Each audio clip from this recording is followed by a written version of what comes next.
The night was heavy with silence, the kind that pressed on the chest and made every heartbeat sound too loud. The old farmhouse seemed to sigh with the wind, its walls thin and brittle, its wooden beams creaking as if tired of holding secrets. Clara stood in front of the cracked mirror that hung crookedly above the basin. The reflection that stared back at her was dim, framed by the flicker of the kerosene lamp. She had her mother's mouth and her father's brow, but none of her sister's beauty. Her brown hair was plain, her eyes too serious for her age, her hands worn from years of work. Behind her, voices murmured in the next room. She could hear her mother's sharp tone and her father's weary sighs. Their words blurred into one another until a single sentence pierced the air like a knife. "He's offering a good price. We can't afford to say no." Her chest tightened. She turned slowly, her bare feet cold against the rough wooden floor. "A good price?" she asked, stepping into the doorway. The lamplight fell across her parents' faces, catching the hard lines time had carved there. "You mean, you're selling me?" Her father shifted uncomfortably, his hands working together as though he could rub the guilt away. "Now, don't make it sound like that," he muttered. "You'll have a roof over your head, food to eat, a man who'll take care of you. Better than scraping by here." Clara stared at him, her throat burning. "A man I don't know. You're giving me away like I'm a piece of livestock." Her mother's expression hardened. "Don't be ungrateful, Clara. It's not like you had prospects. You're a good worker, but you're not, well, you're not what men are looking for. This man doesn't care about that. He just wants someone quiet. Decent." Clara swallowed the lump in her throat. "You mean plain?" Her mother didn't deny it. She only sighed, wiping her hands on her apron. "It's done, child. He's coming in the morning. You'll leave with him." The silence that followed was suffocating. Clara felt her world tilt, her breath coming shallow. They had made up their minds, and nothing she said would change it. She turned and walked back to her small room, closing the door gently behind her. She sat by the window, the moonlight spilling over the dry fields. Everything outside was still, the barn, the windmill, the broken fence she'd mended with her own hands. She had lived her entire life in that little patch of earth, and now she was being sent away like a burden to be unloaded. Her thoughts drifted to Maybelle, her younger sister, the one everyone adored. Pretty, lively, charming. She'd married a traveling salesman last year and sent letters about dresses and dances and fine dinners. Their mother read those letters aloud like they were scripture. Clara had been proud of her, once. But now she understood that Maybelle's beauty had bought her a different kind of freedom. She looked at her own reflection in the windowpane, faint, ghostly, half swallowed by the dark. Was she really so plain that her family could sell her without hesitation? Maybe she was.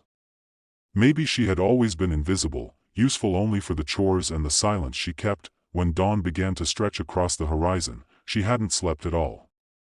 Her small bundle of belongings, 2 dresses, a ribbon, a book with half the pages missing, sat by the door. She'd packed it out of obedience, but her mind rebelled against every motion. The sound of hooves broke the quiet.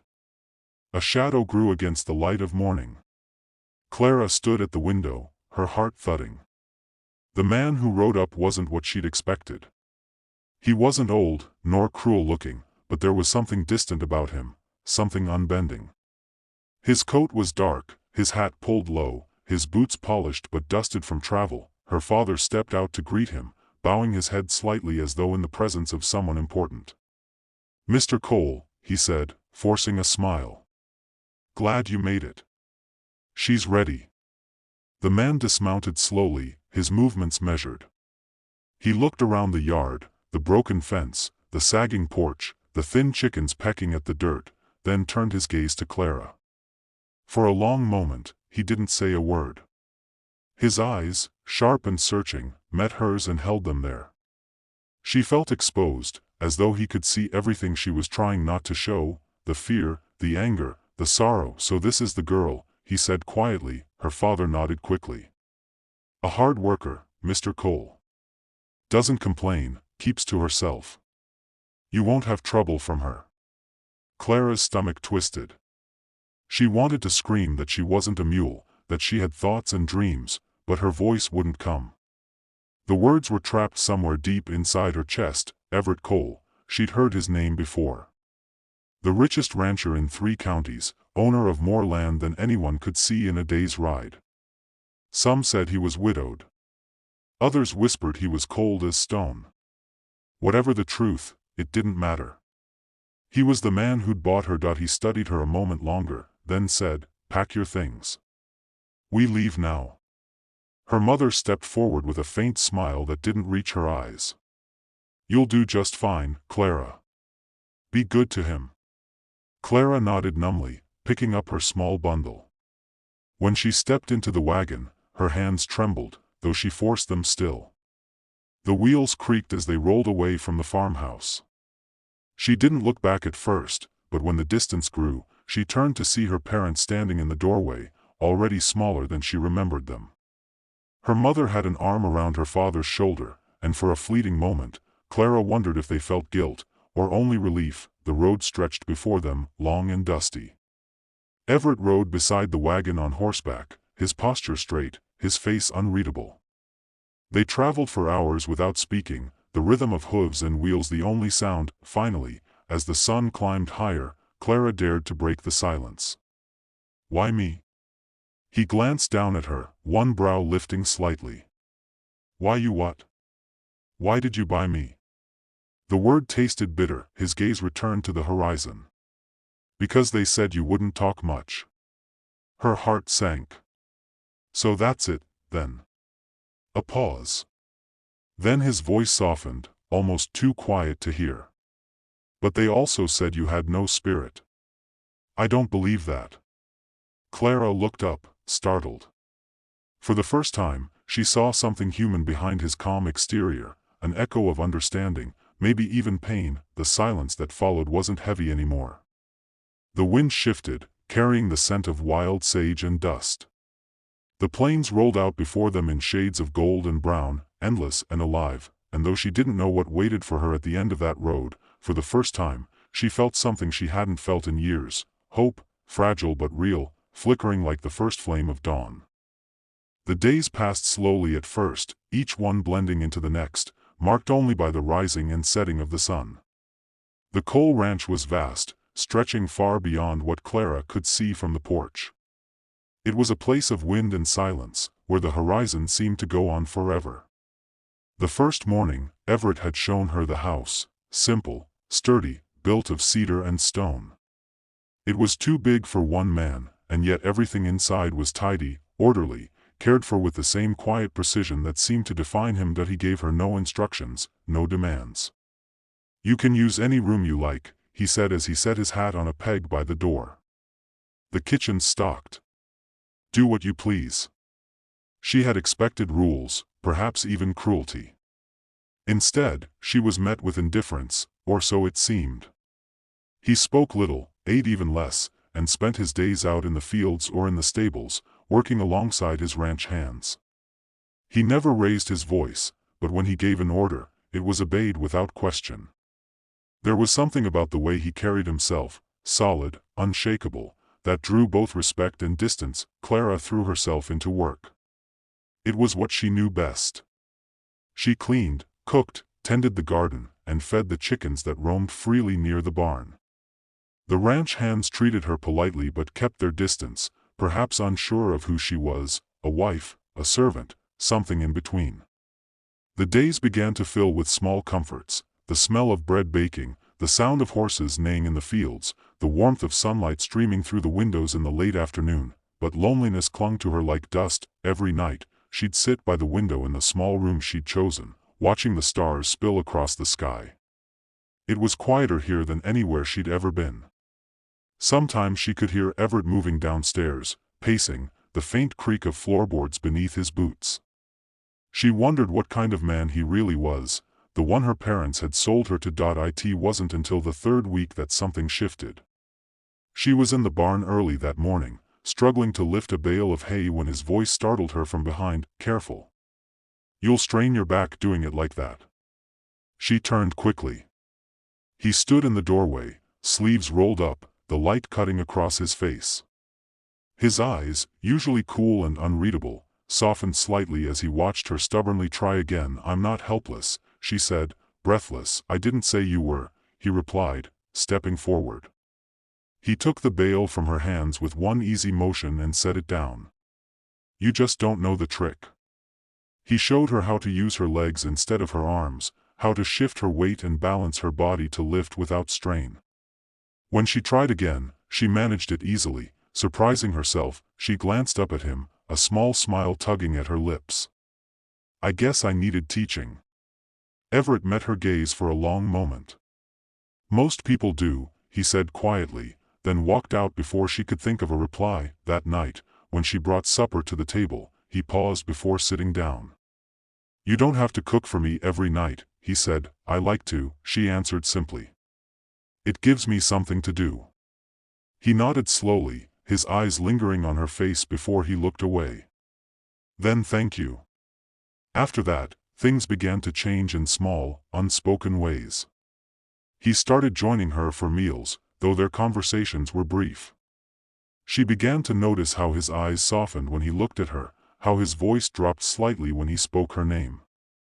She noticed the way he treated his men, with fairness, with quiet respect. He wasn't the cold, ruthless man she'd imagined. Beneath his silence was a kind of gentleness, like a current running deep beneath still water. One evening, a storm rolled in suddenly from the west.